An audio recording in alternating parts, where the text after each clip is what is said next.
Salamat po, Panginoong Diyos, sa bigay mong tanghalian. Alam niyo po, ang Panginoong Yesus ang nagsabi, lahat ng kinakain ng tao sa maghapon ay galing sa Diyos na may gawa ng langit at lupa. Nakasulat po yan sa libro ng San Mateo 6:9, ganito kayo manalangin, Ama namin nasa langit ka. In verse 11, bigyan mo kami ng aming kakanin na araw-araw. Maliwanag po, ang pinagmumula ng pagkain na araw-araw ay walang iba kundi ang Diyos na may gawa ng langit at lupa. Ito po pagkain ko, kanin, asa yung ito pala. Yan. Lahat ng yan, binigay ng Diyos. Binigay ng Diyos na ating kakainin ngayong oras ito. Kaya kain na po tayo, kaibigan.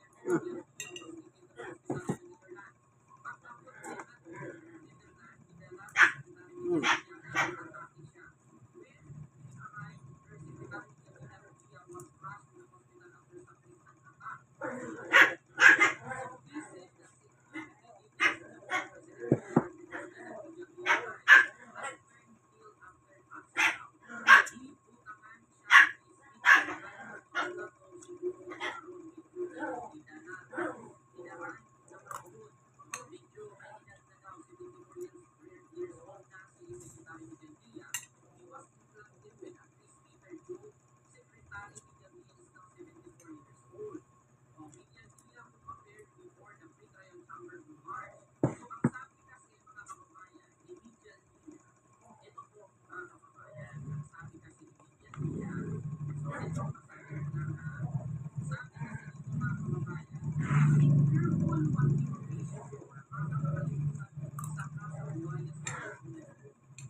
Ah, ah.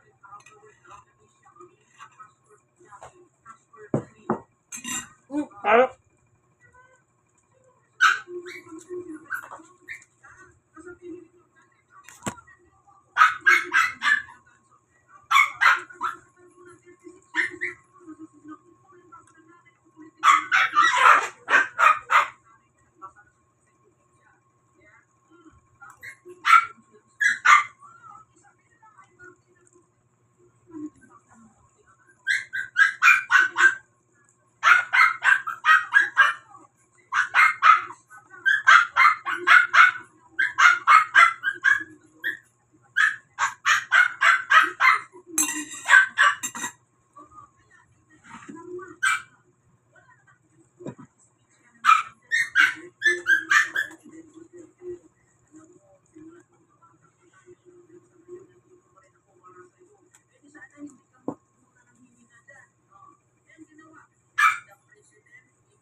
Thank you for watching. Po yung kaibigan kay Brother Manny Bautista. Na karaos na po tayo dahil sa gawa ng Diyos. Amen. God is good all the time. Isa po ako Senyor, isa po akong Sloknos at Tita Baguli. Thank you for watching. God bless.